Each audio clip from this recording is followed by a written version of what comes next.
So we'll go ahead and just get started, and probably people will check in as we get going here. But for those of you who didn't read my numerous emails on the topic, I'm super excited to have Christina Hartigan here. Christina is the wine director for Gooseneck Hospitality in Vancouver, BC. She and I met, I guess, a year and a half ago now on the aforementioned Wine BC boot camp trip, which was super cool. And that trip had a lot of people from BC on it, and some of us Yanks as well, and a few other people. But I think one of the things that I wanted to have Christina on to talk about was certainly the BC wine industry, and we'll probably start out there, but also to just talk about what life as a wine director in 2021 is like, because it's been a weird year for those of us who either have or had that title, as it has been for everyone, of course. But so let's just start, if you don't mind, Christina, with a little bit like, how did you? Because you and I were talking yesterday, as kind of in preparation, that you came to the wine industry, not right away out of high school or college or whatever, like some people. So how did you kind of get to? How did wine become your career?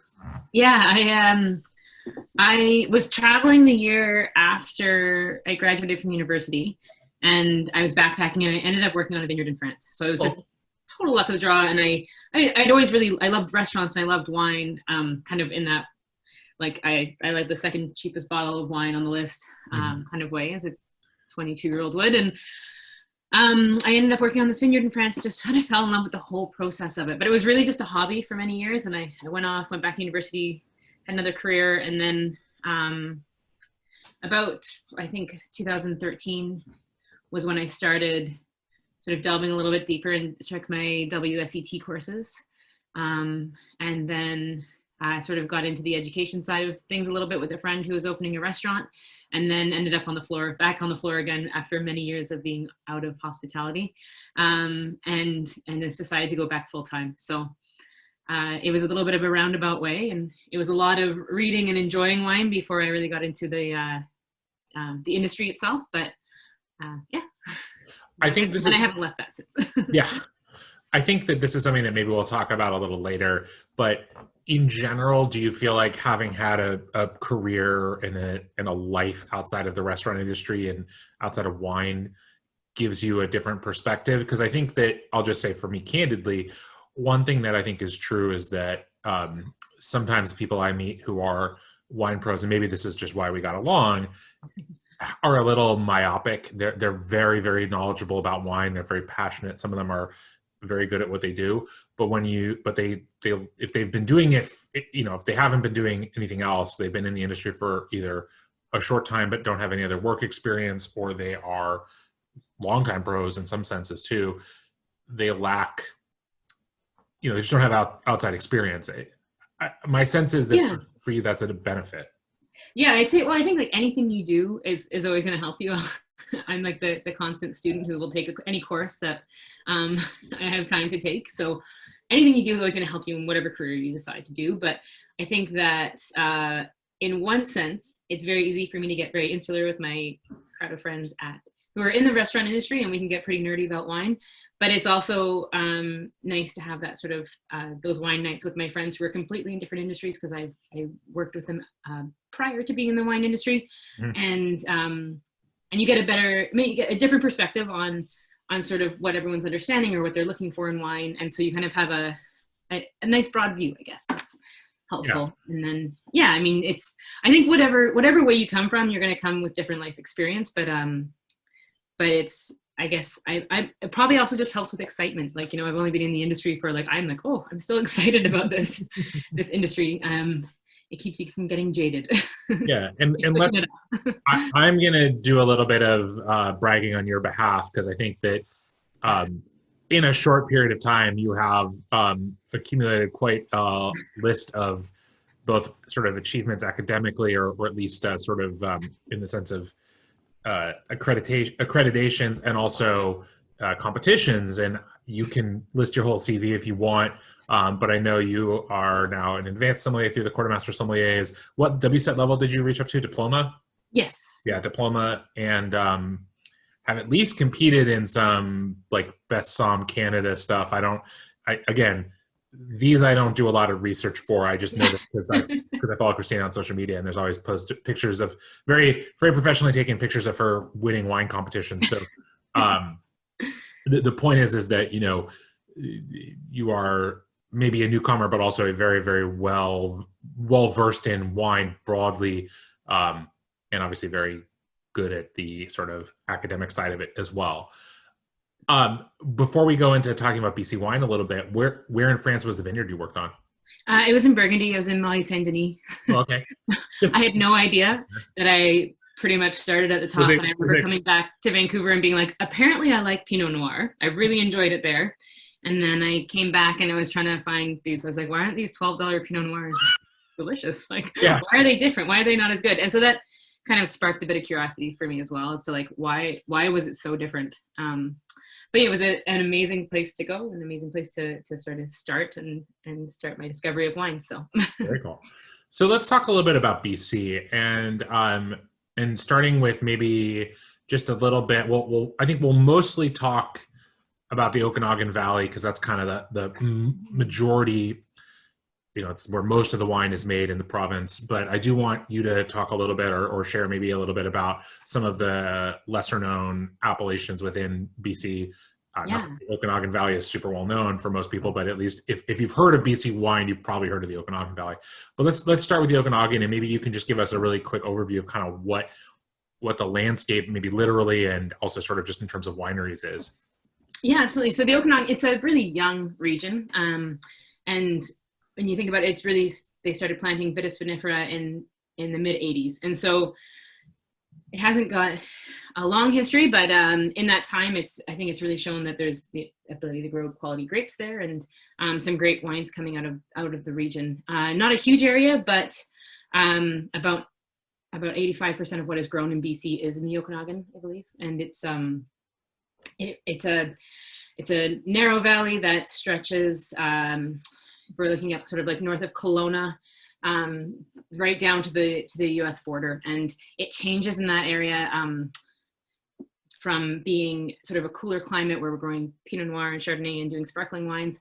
And as it goes south, you get down to an actual desert down in Osoyoos, and where Cabernet Sauvignon, Merlot, Cabernet Franc are all grown and do well there. So it's a really, really interesting region because it's so diverse as you travel through it, but it's not actually that big. So pretty interesting.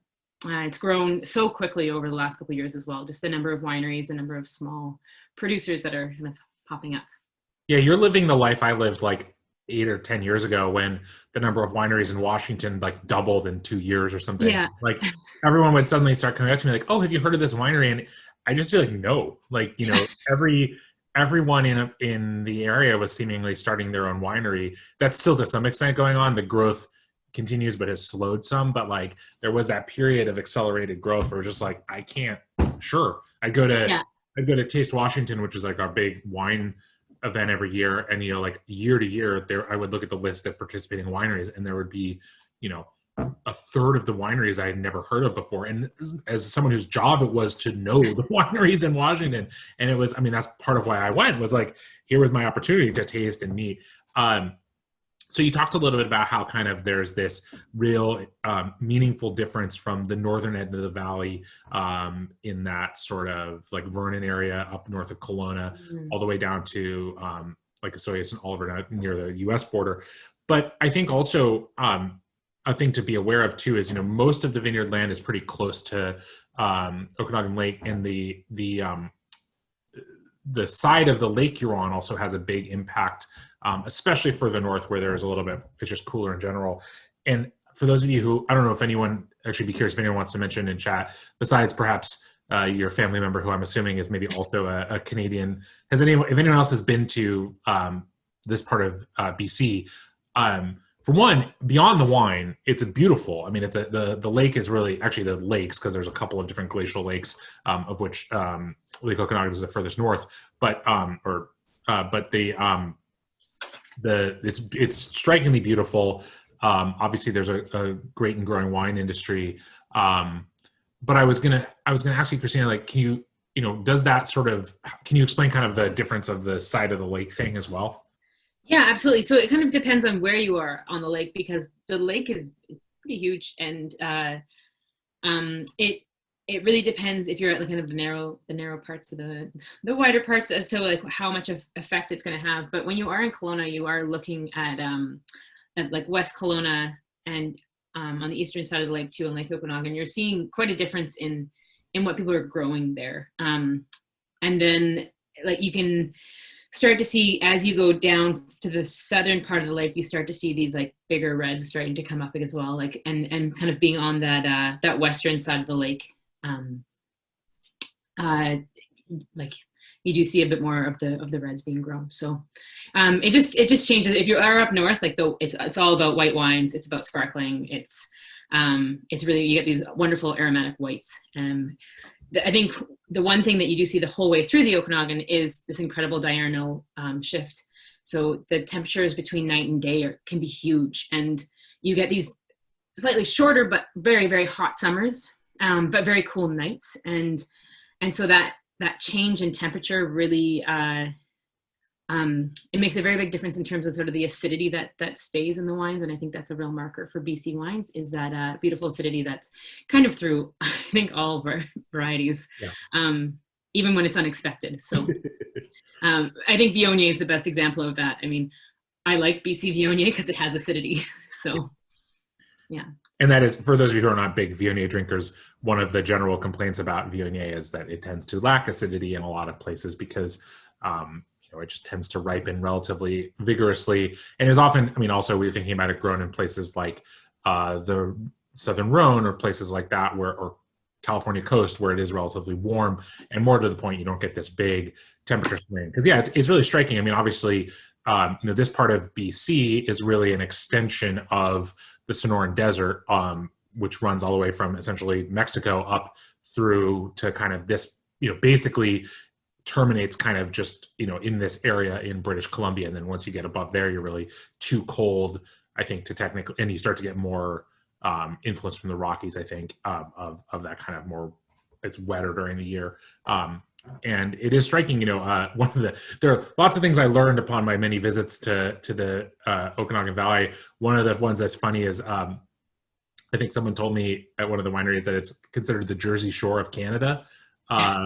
Because it's like one of the sunniest and warmest parts of Canada, which, makes sense. I mean, it's definitely got the rain shadow effect that you see in Eastern Washington. I think also there's a lot of people who kind of, either people who made money in Vancouver, or who made money like in Alberta in like the, oil and natural extraction industries, like either summer in Kelowna, or they buy houses there or whatever, or in that area because it's nicer. Or wineries. Yeah, or they buy wineries. Yeah, depending on how well you did in those industries, you either buy a home or you buy a winery, or both, I guess.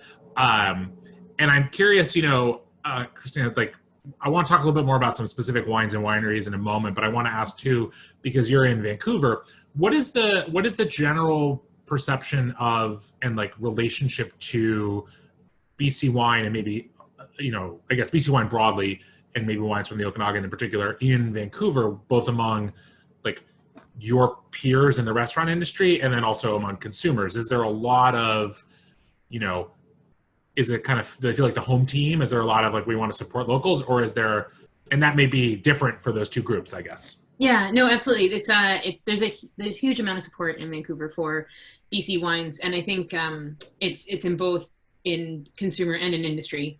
I think the industry realized quite quickly that it wasn't going to be, there was no large scale production that was going to happen, so it was never going to be cheap wine. And so quite quickly it became obvious that it was going to be just generally a higher price in our market, and it wasn't going to be able to compete with Malbec from Argentina, or like just anything from Chile, or anything from around the world where there's sort of that larger production and lower price point. So it quite quickly began to focus on quality, and so it does very well in restaurants, because no matter how small the winery is, even if you have a small allocation of wine, you can get it to a restaurant and it gets into the hands of somebody who's going to tell the story. So it has it has kind of a great avenue for that. You will see most restaurants in Vancouver will have BC wines on the list. A lot of restaurants will be BC only. It's just partially that's out of ease for delivery, because we have a government-run liquor system here, which can be quite complicated. So getting BC wines can happen very quickly when international wines is quite difficult. And then part of that is also just out of the popularity of them. And yeah, it's a bit of both. I mean, I'm a really big fan. I've always worked with BC wines. The last 3 lists I've been working with have all featured BC. So. And I'm curious too, you know, obviously now is not really the time, but pre-pandemic, you know, restaurants, you know, being a wine director for a restaurant company in Vancouver, I'm sure you got visitors from all over the world. With them, you know, what is the general attitude towards BC wine, and also kind of, I guess, for lack of a better way to put it, like, how do you, what were the ways in which you kind of convinced someone who might be skeptical? Because I'm just going to explain this too for those of you who aren't super familiar. Like, one of the many challenges when it comes to BC wine outside of BC is like, it's very, very difficult to get it out of the country. There are some wineries, I think, that have some, you know, exports to the UK, but here in the United States, even here in Washington, across the border, you know, there's a handful of British Columbia wines that are in the market. I will take a moment here to say, like, several of them are in this market because I specifically pushed an importer to work with them. So you're welcome, everybody. Find them. It's been a labor of love for me, and because as much as I love, and it's actually proven to be very valuable, because I can't go to, like, you know, my whole part of my whole rationale was selfish, which is like, I really like the wines. I didn't want to have to drive to Kelowna, which is a 5.5 hour drive-ish if there's not much border traffic. Every time I wanted more wine, I've done it a few times for sure. But I wanted to be able to get the wine in locally in the market, and also to be able to have it in my restaurants, which I did back when I was doing that. And so anyhow, so the point is, a lot of the wine is hard to find outside of British Columbia, really. Even in other parts of Canada, I think it's hard to find. So people don't have any familiarity with it. They may not have heard of it, even if they're a relatively sophisticated wine drinker. So when people did come from all parts of the world, how did you what did you do? Like, was it just, here, try this? Was it, you know, are you working with a industry that makes a lot of different kinds of wines? Like, how did that go? So I think BC, I mean, like a lot of New World places, there's no limit on what you can produce in the region. So people are trying everything, and because it is a young wine region still too, people are really experimenting with a lot of different varieties. So you do have a lot of everything, and so people don't know what to expect. But out of town guests coming to the restaurant, usually it's just they want to try something local. I mean, the Vancouver restaurant scene is so focused on local products and that sort of, you know, like you guys, it's Pacific Northwest. It is that style of food, and I think Seattle restaurants are quite similar in that way of really focusing on what we do have, which is incredible produce and incredible seafood, and with a focus on something that's local. People want to try something local. So it's always an easy conversation. It's more about finding the style that they like and whether or not I had that style of BC wine, but finding something that made sense for them. But there really is such a range in BC that you can really find something for everyone. Yeah, and I found that people just really wanted to try local. Like, that was a big thing with the summer. In the summer, the list, I would bring in more BC wine for the summer months, partially because I love those sort of really bright, refreshing BC whites. And then also because we had so many people from out of town coming in, and there was a lot more fish on the menu, and it was just people wanted something cold and refreshing.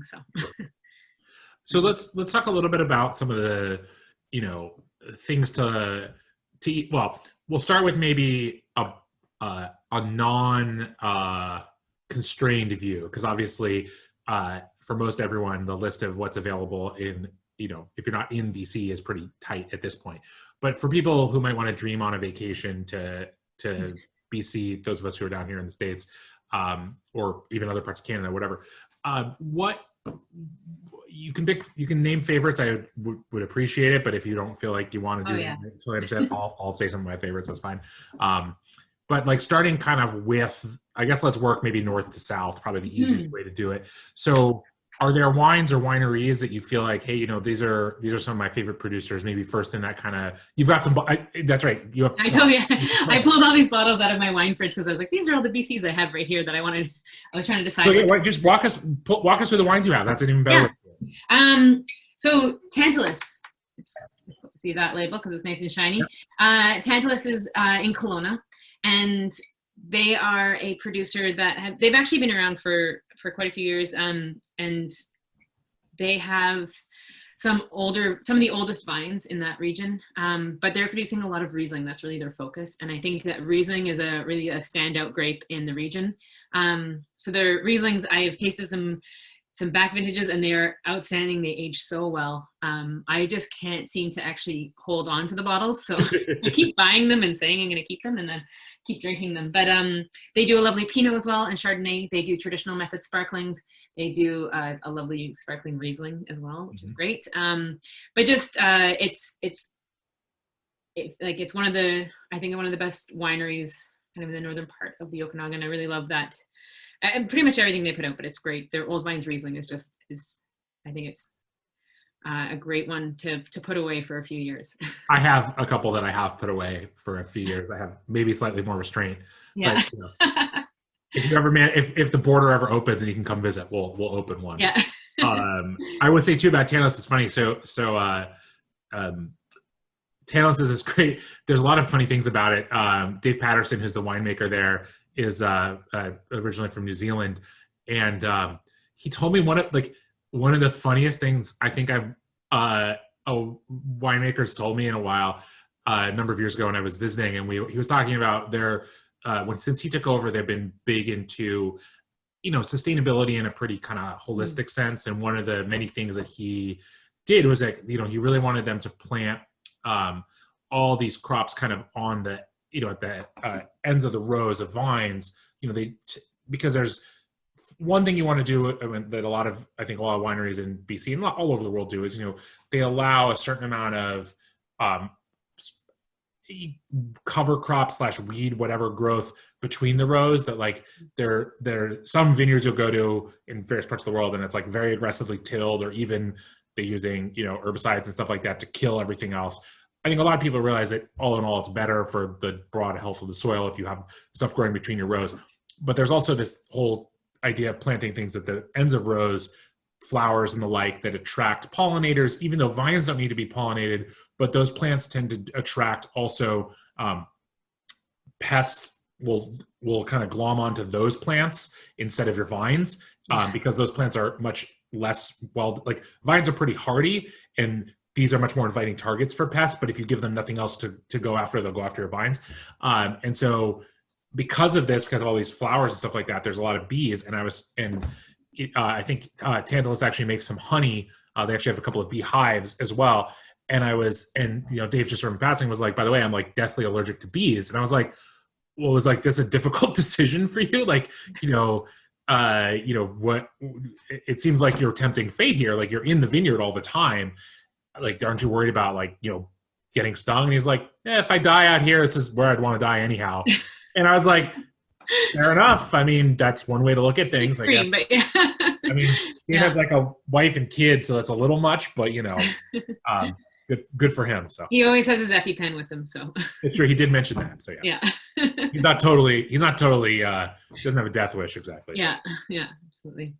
I mean, Kelowna has so much going on there. There's also on the other side of the lake, you'll find beautiful Pinot Gris, and there's lots of Pinot Noir, lots of Chardonnay, and lots of aromatic white varieties as well. So interesting area. I'm trying to think of what's next here. It doesn't. You don't have to worry about being in geographic order. Just whatever you grab next is fine. Quail's Gate, which I know that you're a fan of as well. They're available in Washington State here. And they are. I know. I remember I saw the Chenin Blanc in. I was just across the border going over to Lummi Island, and I saw a Chenin Blanc in a grocery store, and I was really excited and almost bought it, but I was like, it doesn't make sense to buy it right now. There's something in that doesn't make sense. Yeah, but a really great winery that has really been a part of establishing the VQA, which is the Vintners Quality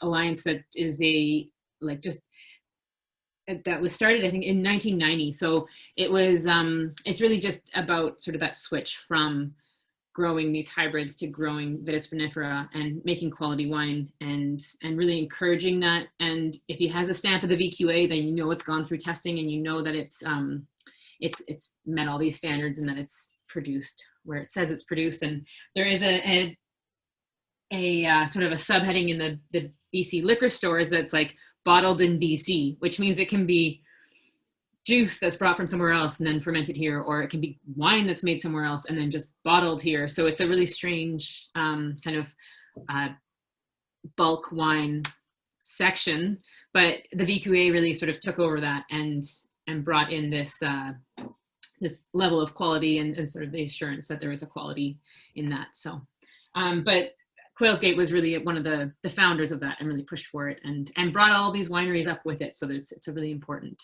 kind of association. Yeah, and they have they're one of the, there's a few of these if you go to certainly in the Kelowna area, both Kelowna and West Kelowna, there's a couple of the larger wineries like Quailsgate, like Mission Hill, et cetera, that have, you know, a little more what most people would associate with kind of like Tantalus has a very nice tasting room, but you know, there's a production winery and a tasting room, and that's it. I mean, that's not to say that that's all a winery needs. Doesn't even really need a tasting room. Obviously, you just need somewhere to make the wine and some vineyards. But you know, Quailsgate has a restaurant, and you know, they have more of the sort of things that one associates in a lot of parts of this country with kind of wine tourism. So they're always a ready stop. I will say I'm happy to say this. I also think they make significantly better wine than Mission Hill in general. Like, Mission Hill's not my favorite place personally. Although I will also say Mission Hill is definitely worth a visit. It is the winery that makes every wine, like, from every level of quality. So yes, it makes the wine that like is boxed and used for kitchen wine in restaurants, and it makes to some of the very top bottlings in BC. And it's definitely, you know, one of those very important wineries that you need to have, who really like paves the way for other people. I do think that Quailsgate is a wonderful and like wonderful winery, and they make some really high quality wines as well. Yeah. But you need those numbers, and you need that kind of spread of quality levels as well in the industry. So.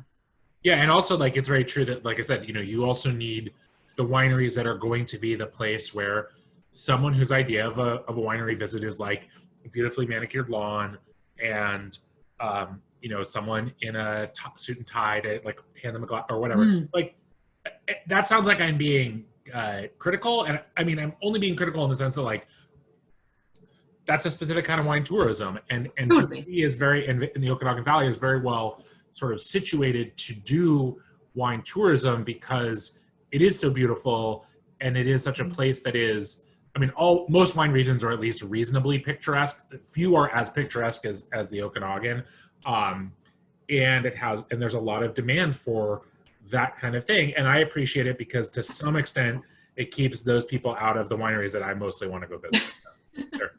They're a little less crowded. Although you never know when a bus. One of my other favorite like little discoveries on my first trip there was apparently in Canada, at least in BC, a bachelorette party is referred to as stagette party. Maybe that's also, I think, a Britishism.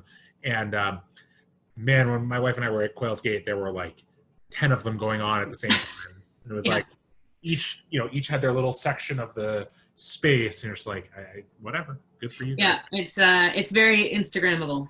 Yes, fair. But the Okanagan is, and that's definitely been like a trend over the years, has been like a lot of stagette parties or bachelorette parties going through for wine tastings, and so it's an interesting side to the tourism industry for sure. But it's a beautiful place, so you can understand why. Going down a little bit further south, if you go down to Penticton's another one of the towns. So Kelowna is really a major city. Sort of in the northern part of the Okanagan, and then if you go a little bit further south, you're going down to Penticton. You're down at the southern end of the Okanagan Lake, and it's quaint and cute and lovely. And you have the Naramata Bench along the eastern side of the lake there, and it is I think one of my favorite parts of the Okanagan. I think it's the place where you're sort of in the middle, where you meet where everything meets. So you have these beautiful Pinot Noirs, you have Syrah, you have sparkling wine, and you have lovely aromatic whites being produced as well. Nickel Vineyard is one. Sorry, the lighting is terrible here. Nickel Vineyard here. And they are really known for their Syrah. They have some older vines there, and really nice, really low intervention, just simply made but beautifully made, and has always been a great food wine. And Roche, lovely couple who actually, husband and wife, husband's from North Vancouver, wife is from Bordeaux. She grew up in a chateau, or in a vigneron's family. So, and they met in New Zealand making wine, and then ended up back in Bordeaux. He did wine school in Burgundy. He did his education in Burgundy, and so they've made wine sort of all around the world, and ended up back in on the Naramata bench, and they've got this lovely little spot where they're making beautiful Pinot Noirs, Chardonnay, and Pinot Gris. So that's what we see a lot of there. And it's interesting too, because the Naramata bench, if I correctly, kind of terminates in there's a bunch of, is it national forest or essentially undeveloped land on the east side of the lake up there, right? Yeah. So it's like you can't access it from the north. You have to kind of go through Penticton and back up through the Naramata bench and head north again. So it kind of limits you, but when you go there, you'll see it is just packed with vineyards, and it's amazing because you're on this hillside and you're driving along the road, and to your right is a hill up going with vines, and to your left is a hill down going down to the lake, and it's just vineyards, and it's a really beautiful area. We've got some larger wineries there too, like Poplar Grove is another one that might actually have made it out to the States. It's, at least briefly, yeah. I don't know. Yeah. And they're making some great wines there too, and their Pinot Gris I think is kind of a standard for BC Pinot Gris. Cool. And then so then, I mean, I think the other thing to note here too is, like, as Christina was explaining, like, we're not physically that far, but already as you're working your way south, the possibilities for what you can grow are changing and to some extent broadening, and the style of wine is even a little bit different. Because I think, like, Christina's right that to some extent through almost every wine you have from BC, you end up with this sort of heightened acidity, but maybe because it's just more stark in the north, and it's just like the Rieslings up there are so racy and vibrant that just compared, as you move a little further south, you get a little bit more warmth, or a little bit gentler, I mean, relatively. I find that, that Naramata bench area is where you start to get a little bit more of that, like a little broader texture on the wine, and a little bit, not that there's less acidity exactly, but it's a little less in your face sometimes, which I sort of appreciate too. Yeah. Any other producers in that area that you would mention? Yeah, Terra Vista is a really fun one. They're quite small, but they're doing some very fun wines there. They're growing Albarino and Verdejo, and they have this blend called Fandango, and it's just such a fun, bright summer food wine. It's great with seafood. I absolutely love that. But yeah, Terra Vista is great. There's so many along there. You have Bella, which is actually just a sparkling producer. Okay. So they just do all sparkling wine. They're growing Gamay, they're growing Chardonnay, and they do about 15 different sparkling wines, and they're doing them all differently with like ancestral method, and they're doing sort of, just a really fun producer, very, very low intervention as well, and just really respecting the land. And their winery is a wonderful place to visit because they've got animals, they've got pigs, they've got, it's just it's kind of an experience in itself. But they do these beautiful traditional method sparkling wines that are just insanely well priced and delicious. So. And then how about as we get south of Penticton? So even just on the other side of the lake, I'll just say what I'm drinking tonight is Lightning Rock.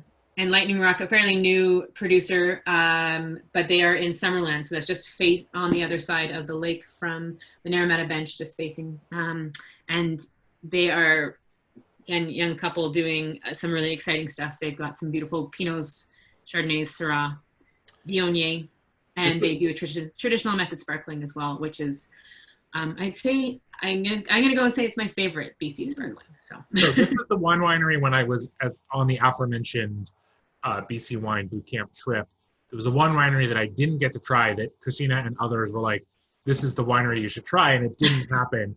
And I was like, oh, it's okay, I'll be back up again. And here Yeah. we are a year and a half Okay. later. One day. Next time we meet, Yeah. I'll bring a bottle.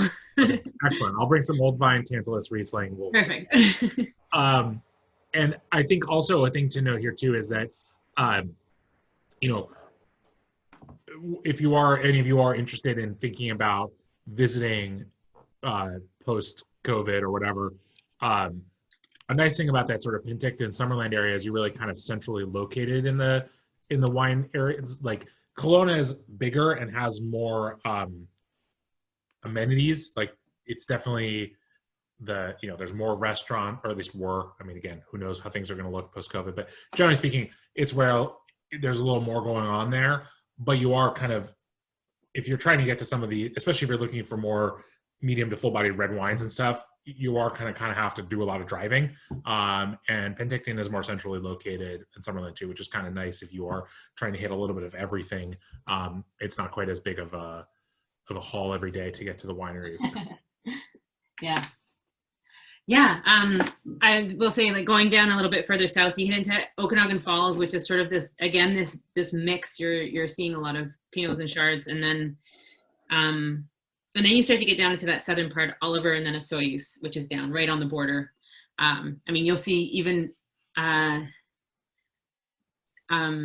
would be people who live in the States who work in Osoyoos because it's so close, and it's an area that is so hot and is a desert, and there are rattlesnakes down in the southern part there. And it's great for full-bodied reds. It is very hot in the summer. I'm trying to think of my Fahrenheit and Celsius. Give it to us in Celsius, that's good.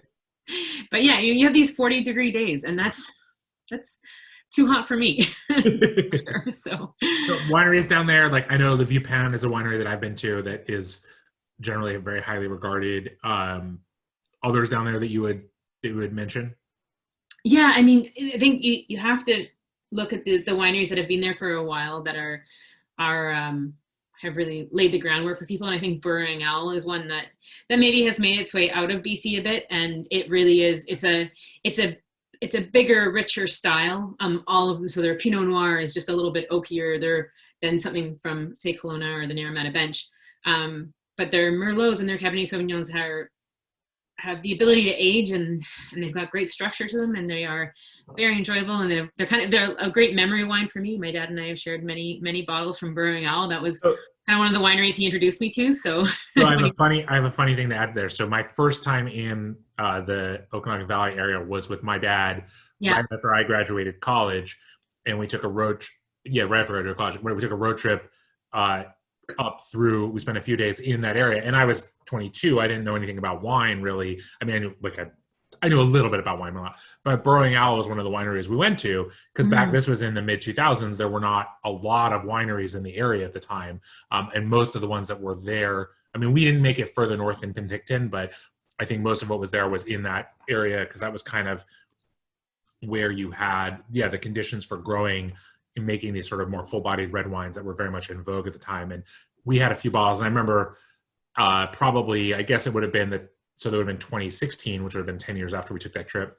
We opened a bottle from Burrowing Owl that we had bought and held on to. And it was quite good. I mean, a little bit no longer the style of wine that at that point I was as excited about, but well made, just a little more ripe and oak driven than what I would have chosen. But it was, those wines can be enjoyable for sure from time to time. Absolutely. Yeah, absolutely. And they're also, it was a style in the time as well. Like I think in the early 2000s, it really fit the bill, and it was what brought attention to the possibility of quality in the Okanagan. So for sure.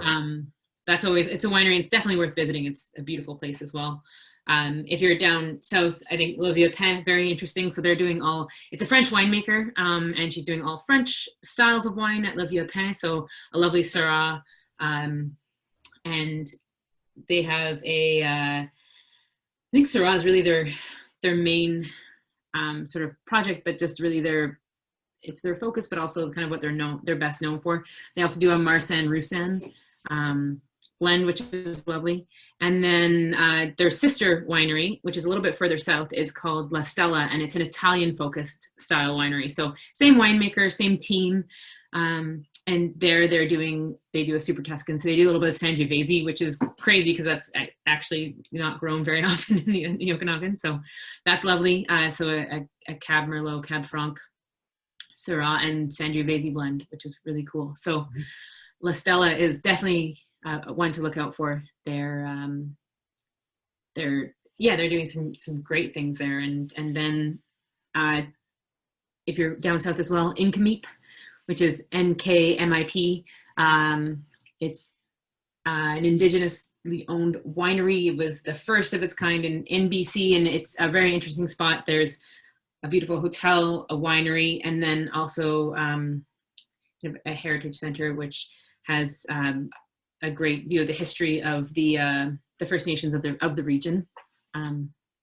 So just an interesting place, really interesting place to go, and some great wines. They're making sort of everything down there, so you get a nice broad kind of view of what can be produced in BC from Nkmip as well.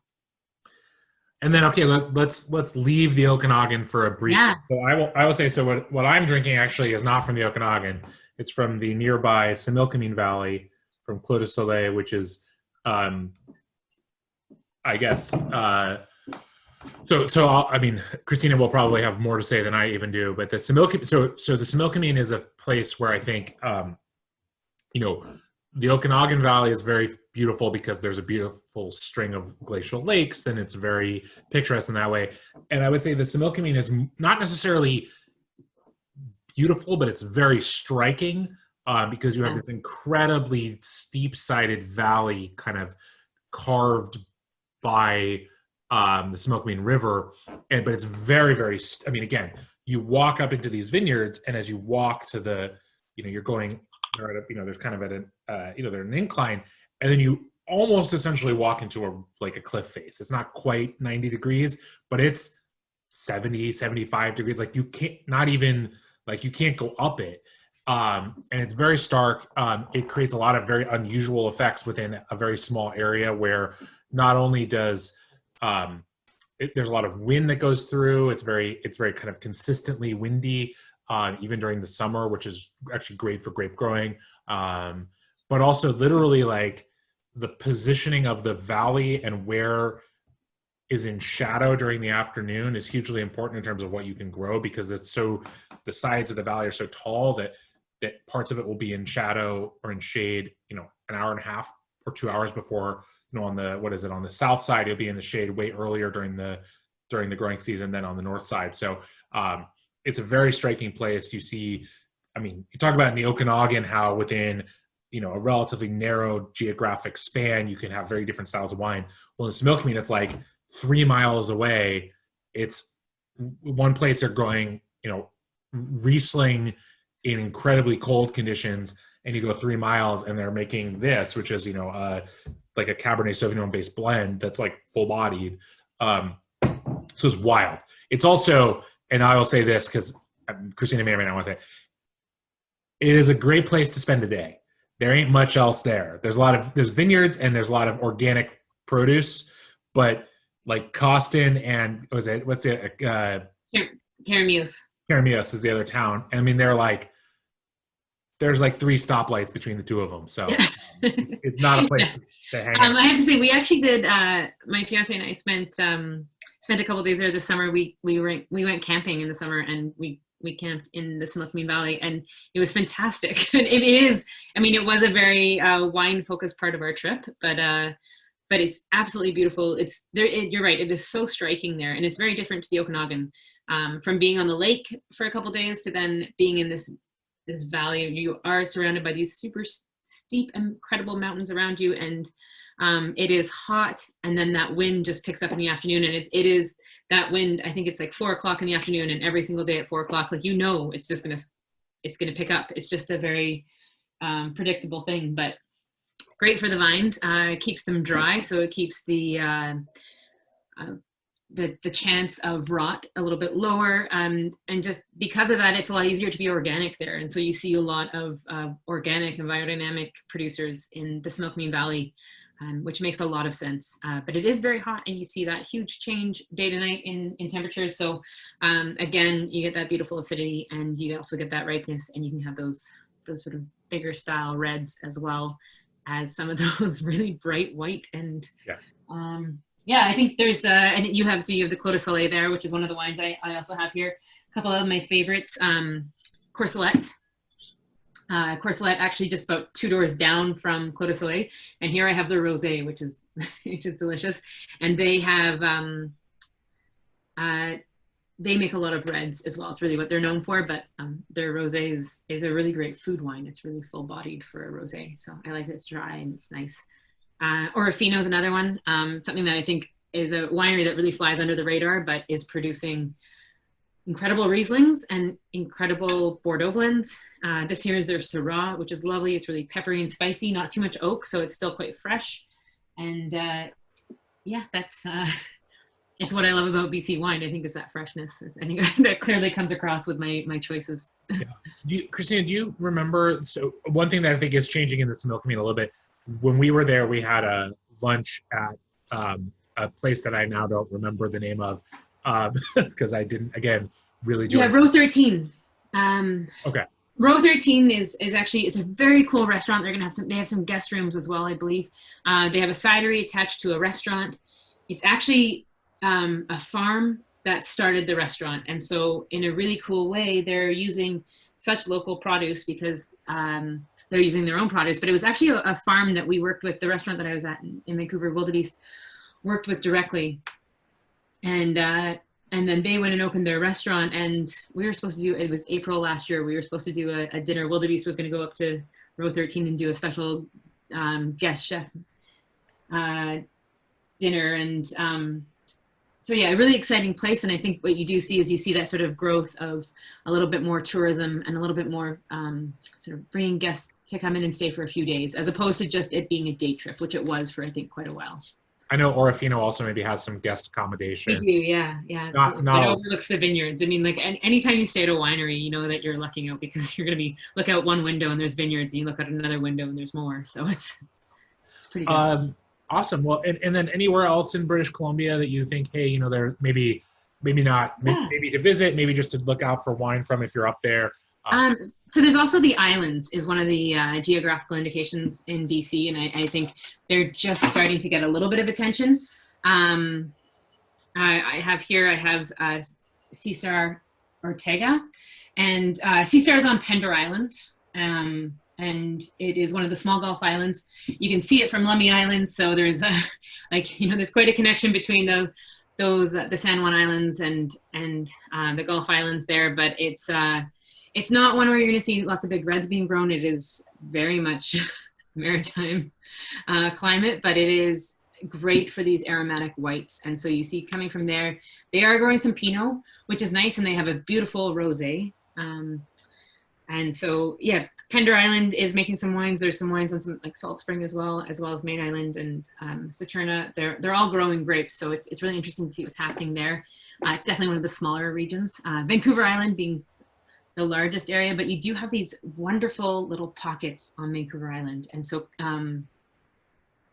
if you're sort of the area around Duncan, you'll see there are some vineyards there, and you do get some great, again, it's really Pinot Noirs and aromatic whites. Yeah, I had a Pinot from there when I was up last from Vancouver Island. It was just ethereal. I wish I could remember who made it, but it was Unsworth is a winery that you'll probably be the first winery to see that you'll see in the States, really, from the islands. I think Unsworth is okay. The one to look out for, because they have a connection now with I can't remember the family's name, but it's a family in California who have purchased them. So okay. Definitely you'll see some of those wines coming to the States now. They've got some Pinot Gris, Pinot Noir, lovely. And I'll say one last thing on this, unless obviously Christina, I'll give you the last word on BC wine before we talk about anything else. But I will say one thing from my perspective, just here in Seattle. One, like a couple of things. It's the border is an annoyance for sure, right? Like, you know, especially now, for good reason, I suppose, but is an annoyance.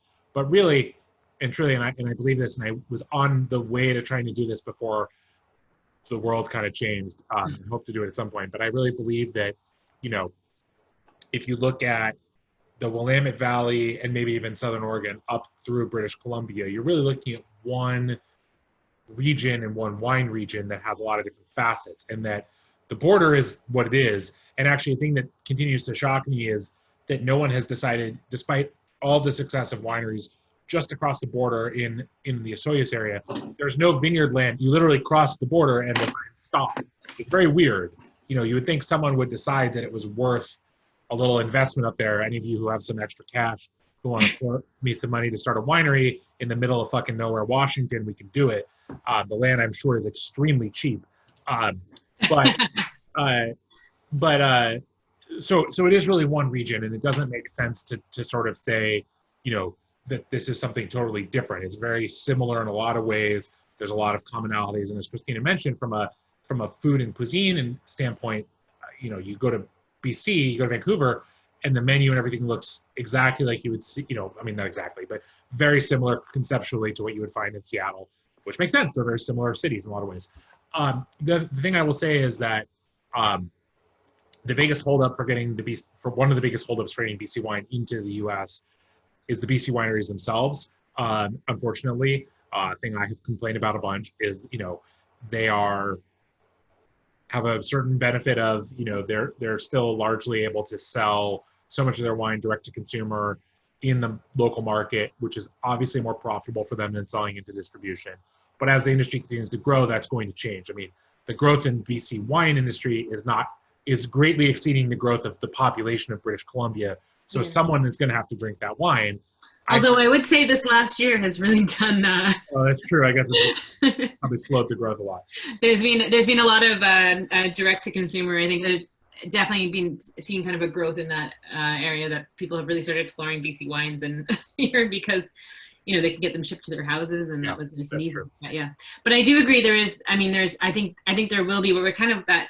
The size of the industry is on the cusp of being able to really export in any sort of meaningful way, and I think that will change in the next few years, and I think you'll see it. There are a handful of wineries that are very much focused on getting the product out and getting into other markets, and you'll see something like Painted Rock is a winery that you might come across as well, and that's a really high quality. These great big reds, they're delicious. They are age worthy. They're that sort of Bordeaux blend, and their Syrah are definitely worth the purchase, but they're coming out of our market at $35, $50, $60 and getting into an international market and getting a markup on that. And that's, you know, it's a difficult thing to break into is being a high priced wine from a region that people don't know. Yes. Are you going to gamble $50 on a wine from somewhere you have no sort of reference to? But what I will say to that exact point is, for you all who are, to some extent, you know, the kind of people who'd be willing to maybe consider some of this if you haven't already, again, the best thing to do is when it's possible for those of us here in the States to go visit, because you really will get a sense of the place and a sense of the wines, and you can try a lot. But really, truly, BC is, I mean, the whole Northwest is to some extent still a really good, you know, quality to price ratio kind of place. Like, you know, unless you're at the very top end of the market, you know, you're largely going to do well for your dollar or whatever. But BC especially, I mean, I'm always shocked when I'm up there at, you know, how, you know, unless you are shopping at the very top end of the BC market, and even then, it's not that expensive, you know. And granted, it's a young industry, as Christina mentioned, doesn't have a lot of global acclaim, but it is legitimately capable of producing some absolutely spectacular wines across a really wide range of styles. So, you know, I know, Donna, you guys are big fans of Riesling. I think I've seen some nodding along, so I suspect you've maybe been up there already and are familiar. Okay. We were going to go last summer again. What do you have favorite wineries? Since you have you mentioned so many of them. Yeah, we stayed at Burrowing Owl, and we had very memorable meals that just sitting outside and enjoying the gorgeous scenery in Camille, at Mission Hill, at Burrowing Owl. Yeah. Yeah, and some little eclectic places too, like Blasted Church and Yeah. Dirty Laundry and and fun places. Wild Goose or something like that. Yeah, Wild Goose makes great Rieslings. Oh, they had great whites. Yeah. Sperling is another that I really like. Which one? Sperling. Oh yeah, Sperling's wonderful. Yeah. Yeah. I think it really is being there is a big part of it, because there are the big wineries that might, and this is like any wine region, you know, there are the labels that are able to do export, but there's a lot of things that will always just be BC, and they'll always just be within BC. And I think you get that experience, and that is kind of going to somewhere like Blasted Church, or kind of seeing some of the smaller wineries, and like Tantalus might make it out of BC, but across the lake you have Kitsch, and they probably won't, but they're doing some beautiful wines, and it's a great experience tasting there. That was just so beautiful up there. The lake was so beautiful. The people were so friendly. The food was great. So we just loved it, and we're like hoping we can get back up there soon. Yes. Yeah, I feel that desire. I mean, there's a lot of places in the wine world I would like to go visit, or the world period, but wine world specifically I'd like to go visit. But it's especially painful because you know, BC is so close that it's the kind of thing that's a little easier to pull, even with a kid and a dog and all that. Well, and we like the younger wine regions too, because they're still figuring out what they do best. So it's kind of fun to go back and see how they're evolving. So we're looking forward to it. And we enjoyed the ice wines too. We didn't talk about those tonight, but Good point. Actually, so Donnie, you mentioned that I from the same trip that I went with my dad in 2006, I guess it was, we got some, I think it's, what was one? Geringer Brothers, right? Does that ring a bell? Oh, yeah, we went there. Yeah. And an ice wine, a Syrah ice wine from them that we also opened that same day, 10 years later. And actually that wine was the real standout. It was, 10 years later was just amazing. I don't know what's going on. I think there's still some ice wine production, but even in a place like the Okanagan, where it's obviously, you definitely get a lot of cold in the winter, ice wine production is a really tricky thing these days with climate change. Yeah. You see so little of it in Germany these days, Germany and Austria. I think maybe you actually see it a little more consistently on the other side of Canada, the Niagara area, where they consistently get deep freezes closer to the harvest time. But yeah, because I know, again, talking to Dave Patterson at Tantalus, he mentioned, we have a bottle somewhere of their, I think in storage, of their of a Syrah ice wine that they made. But he was like, we're not making this anymore. It's too inconsistent. We can't count on getting the fruit to that, getting the cold when we need it before the fruit starts to rot, essentially, or well, not rot, but go bad. Yeah. So, but it's still, it's still possible in the Okanagan for sure, and there are definitely still people making it. It's just a little less consistent than it used to be, because it's just the winters aren't as harsh. Yeah. Which, if you live there, maybe you don't mind. Yeah, absolutely. Well, not somehow. Totally understandably, we managed to spend almost an entire hour talking about BC wine. So maybe we'll have to talk another time, Christina, about some of the other things we had discussed. Yeah. Are there any other comments or questions or thoughts on BC wine, or anything else for that matter? As I mentioned, Christina knows a shit ton about many other things besides BC wine. I just am pigeonholing her as our first Canadian on here. No, it's great. I'm so happy to be here. Thanks for having me. It's lovely. It's a kind of a really fun thing to share BC wine. I really love it. I love a lot of wine, but I do love BC wine, but it's always fun to share that with other people. So I'm always, if anyone has questions for me, or if you want any producer names to look up, or I don't know. Feel free to reach out. I can put you in touch with Christina. Exactly. Yeah. Please feel free to reach out to me, because I'm always happy. And maybe we'll have to do once, God, in this world that is no longer just dominated by COVID, hopefully in the future, maybe we'll do I'll take a trip up and we'll do some sort of event up there. That'd be a lot of fun. Oh, that'd be great. That'd be great. Yeah. Dreams. Yeah. I'm pretty lucky. We've done some really fun dinners just with the restaurants I work with in Vancouver. We've connected a lot with the wineries in the Okanagan, and done a lot of dinners. We did some dinners up at Tantalus for the last 2 summers. We've done dinners up at Tantalus, and that's just a really fun thing to do. We did a sausage and rosé party. So we have a charcuterie program at one of the restaurants, and we did with a whole bunch of wines. So at another winery. So it's just like there's always a lot of things going on in the summer in the Okanagan. So if you're ever going up there, it's connect because like I can always give you some more insight on what's happening up there and what fun events are going on. So awesome. Very cool. Well, Christina, thank you so much for your time. Really appreciate it. Thank you. Thanks for having me. Yeah, of course. Thank you all for being here. Appreciate it. We'll be doing so classes the next 2 weeks. Next Saturday will be South Africa. Following week will be Southern Rhone. I will have wine information for you all very soon. I apologize. We just bought a house, so it's been chaotic. We're in the process of buying a house, I guess I should say. We haven't closed yet, so I should knock on wood before I say that. And then the 25th, so 3 weeks from today, I'll be another salon with Aaron James, who's an author and writer and all-around very cool person. And she and I will be talking about Washington wine because it's also Taste Washington Wine Month. And not that I don't talk enough about